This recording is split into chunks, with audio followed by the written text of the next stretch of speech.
UFO sightings are reported each year. Most can be debunked, but 5% remain unexplained. These are the close encounters.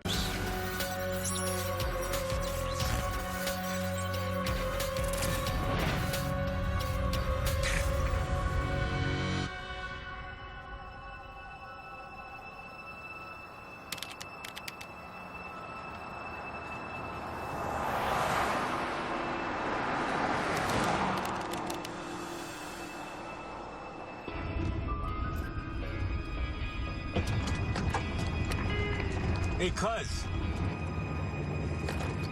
What? Don't drive so fast. Didn't I tell you I'm selling that Primeiro because of the brakes? No? Is there anything else wrong with this thing? I'm kidding. It's a highway you gotta watch out for. John Smith and his cousin Billy are heading to the town of Carmax to sell their old Camaro.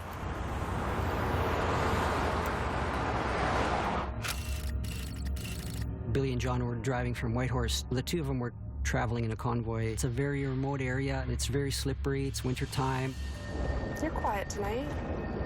Yeah, I'm just a little bit tired, I'm sorry. Same night, same stretch of road. 16 kilometers behind, a young family drives home after a weekend away. The couple didn't want their real names known, so we're going to call them the Browns. They were returning from a weekend in Whitehorse, and they were going back to the village of Pelly Crossing. I wish we'd gotten on the road just a little bit sooner. They talked to them several times, and they never changed their story. It's so dark.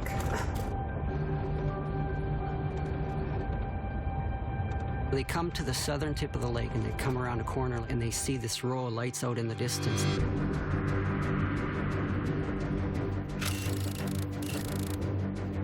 There were no towns or villages in that area. Didn't seem to be any reason for those lights to be there, and yet there they were. And then they think, what's a truck? There's no road out there. It's in the middle of the lake. What is it? I have no idea. Plane? They think it's an airplane, like a 747. Then they think, oh, it's moving way too slowly.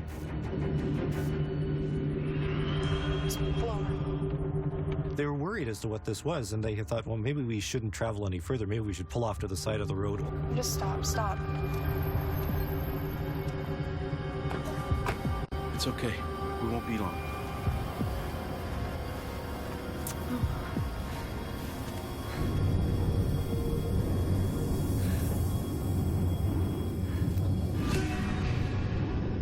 They were fairly certain that these lights were all on one large object. There's nothing else that they've experienced that resembled it.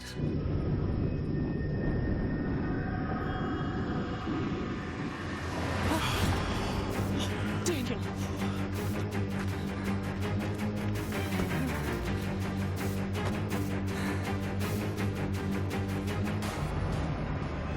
The mysterious object shoots off.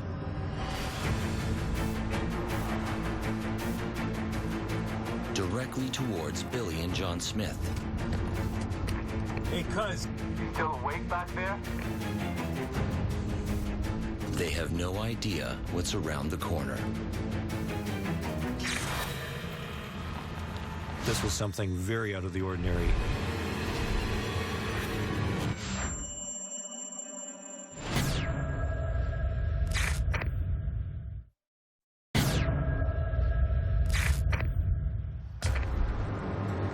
On the Klondike Highway, an hour from the nearest town, What is it? I have no idea. the Brown family sees a mysterious object.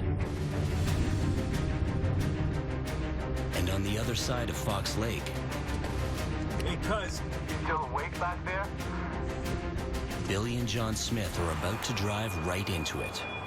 Billy is driving in front of John in a truck. Billy comes down a curve. At that point, he sees this huge row of lights out over the lake.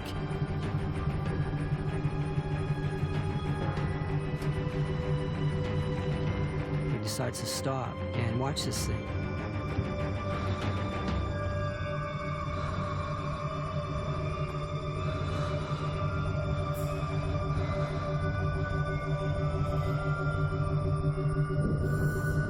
To Billy, it seemed like it came right over to him, as if it knew he was there.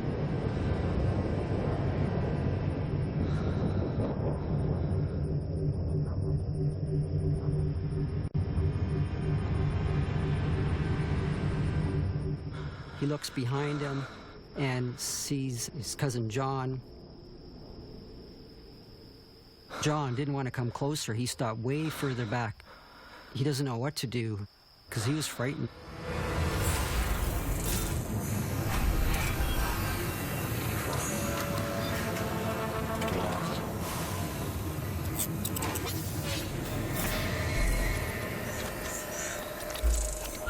Billy was in awe as this thing passed overhead. The witnesses mentioned the size of a football stadium, which is immense. It's unreal.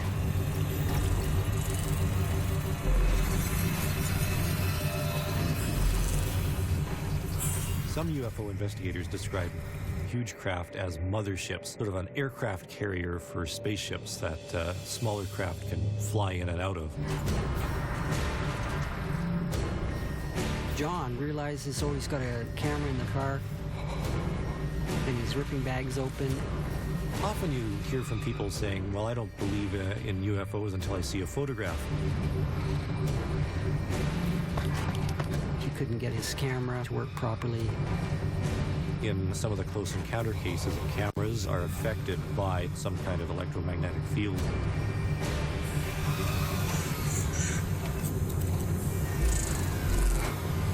Billy's looking at this thing, and just the sheer size of it, it takes such a long time for it to move over. It takes several minutes. And then the UFO continues to move very slowly over the hill and then disappears.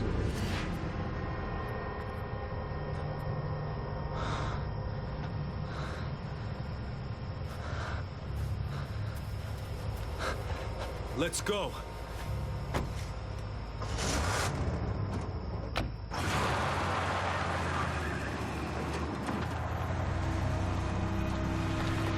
So they go to the turnoff, which is just a few hundred meters down, and they pull over there at the Fox Lake campground. They were very confused, wondering if we're not hallucinating. This was something real, and we saw it together.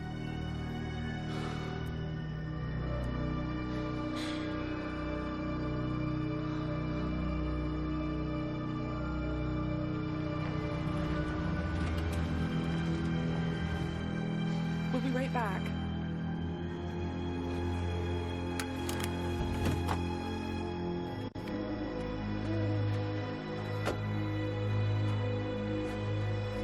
The Browns arrived at the Fox Lake campground, and they see Billy and John.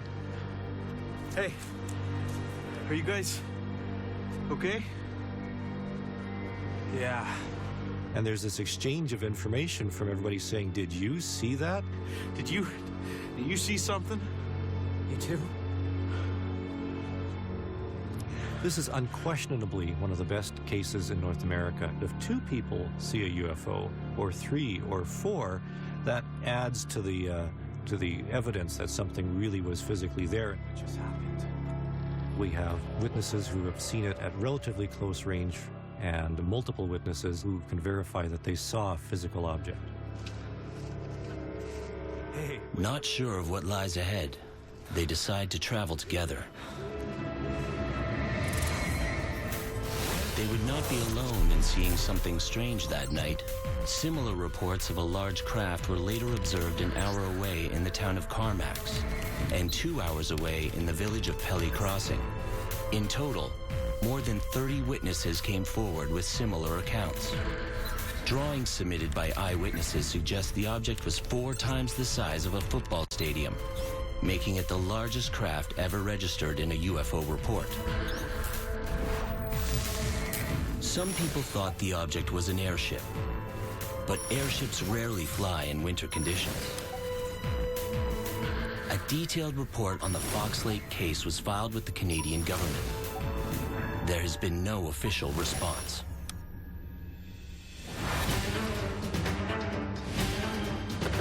Secure the site. Are we under attack?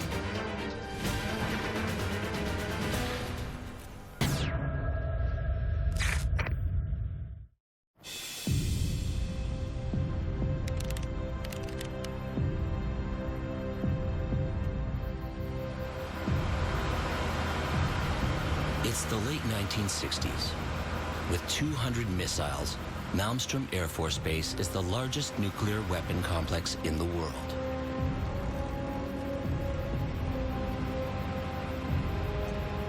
It's also one of the most heavily guarded.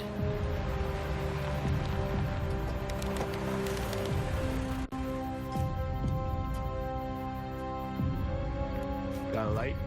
At the Oscar Flight Unit, the focus for the high security is the 10 Minuteman missiles, aimed directly at Russia. Oscar Flight was one of many operations that were under the facility of the Malmstrom Air Force Base.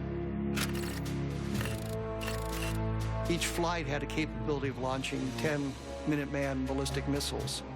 Minuteman is a ballistic missile capable of reaching from the United States into the Soviet Union.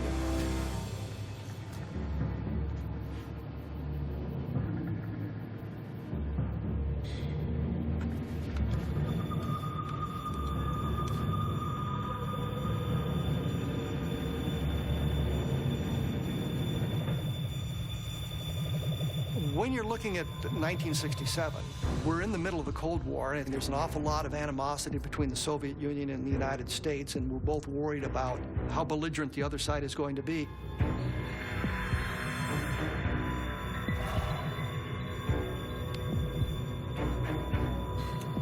He's seeing an orange-like object near the launch facility gate.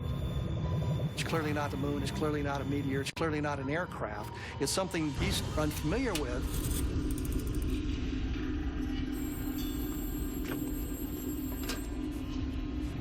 I see two. I'm pulling down.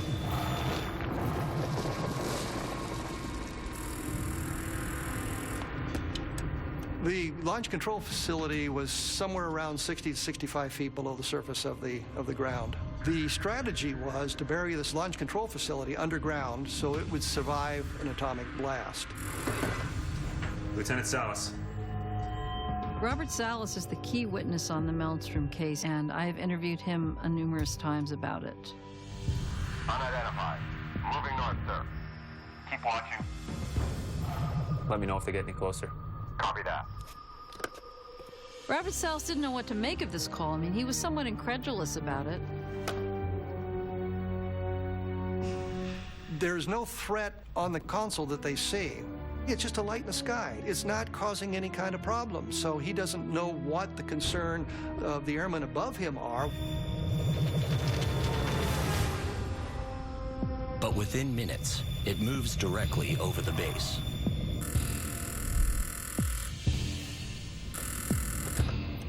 Lieutenant Salas. Sir, it's right over us. Salas also notifies his superior, Captain Fred Mywald. Secure the site. I'll phone the command post. And he's getting quite concerned about it because it's coming closer to penetrating the facility. Stay posted. Sir, it's been a strange sighting near the gate. During the Cold War, it's a very, very big issue for something like that to happen. Sir, right over.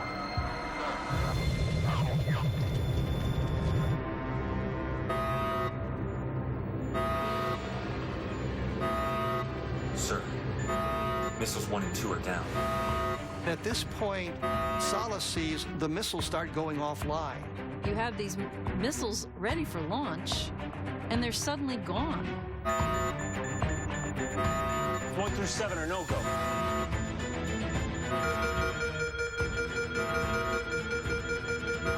One by one, they just all lost their capacity to launch. at the same time that the object was up above and being seen by these security people. Captain Maiwald dispatches military guards to check on the 10 Oscar flight missiles. The missiles themselves were scattered out around the countryside in Montana, 20 miles away from the launch control facility. These missiles were 60 feet underground. They were way, way underground, and they were a mile apart from each other. If you got a direct hit on a missile silo, you might take out that one missile, but you wouldn't take out the other 9 missiles. For them all to go offline is just practically unheard of. It just does not happen. Could this possibly have been the Russians that disabled their nuclear weapons? Sir, are we under attack?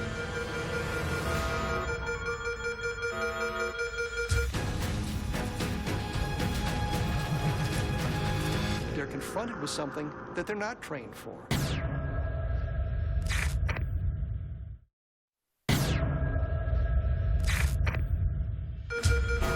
A strange sighting near the gate. A strange light moves over a Montana Air Force base and knocks out 10 nuclear missiles. 1 through 7 are no-go. Military guards rush to the missile site in search of answers.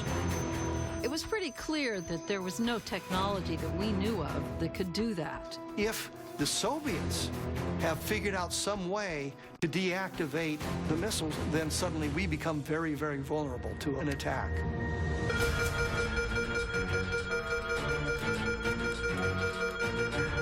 Their initial response was, of course, to try to get them up and working again. You're confronted with something beyond what you've been taught, something beyond what you can expect.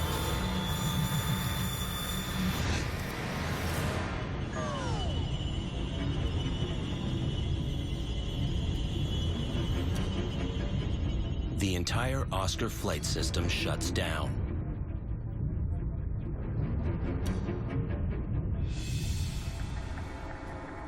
The object is last seen headed towards the Oscar flight missile site, 30 kilometers away.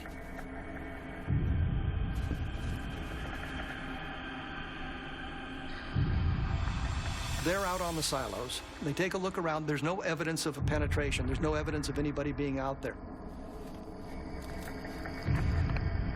Sir, no signs of any damage. Should we head back to base? Over.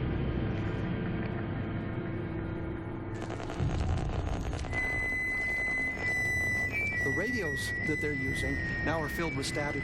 The radios become inoperable themselves. Turn it off. I can't. Airmen, be alert. Unidentified objective in your section. I repeat. We have many cases of UFO events in which equipment is affected like this. It's called an electromagnetic effect. As an electrical device, whatever it happens to be, approaches the UFO, that electrical system is somehow suppressed.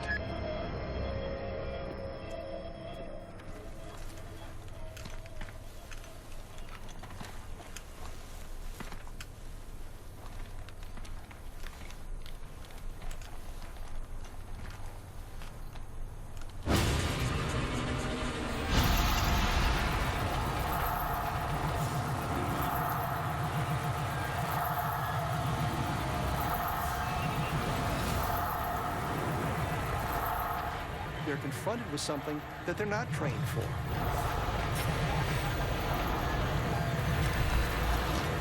And they can't do anything about it.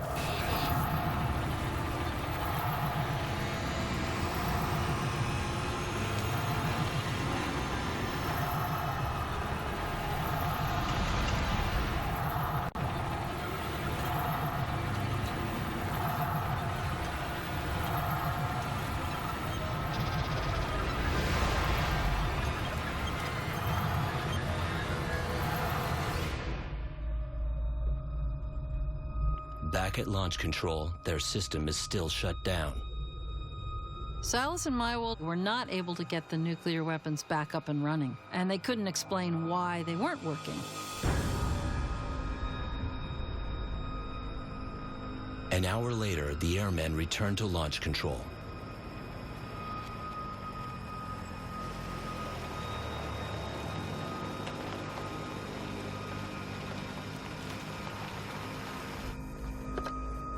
Lieutenant Salas.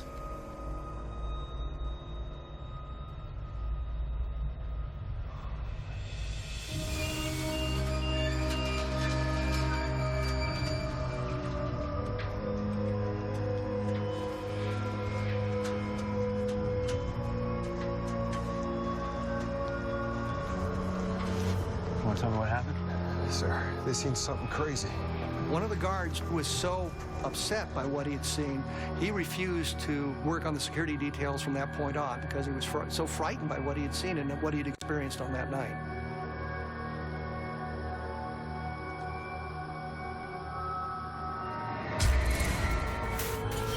The high-security incident leads to a massive investigation. Lieutenant Salas later claims the Air Force ordered him to sign documents forbidding him to ever speak of the strange events. Salas reports that the missiles were later brought back online, but government files indicate no equipment failure that night at Malmstrom. Classified documents obtained through the Freedom of Information Act reveal that FAA radar data did in fact spot an unidentified craft flying over the base that night. Because Salas never actually saw the object, UFO debunkers continue to question his credibility. The incident at Malmstrom Air Force Base has never been officially explained.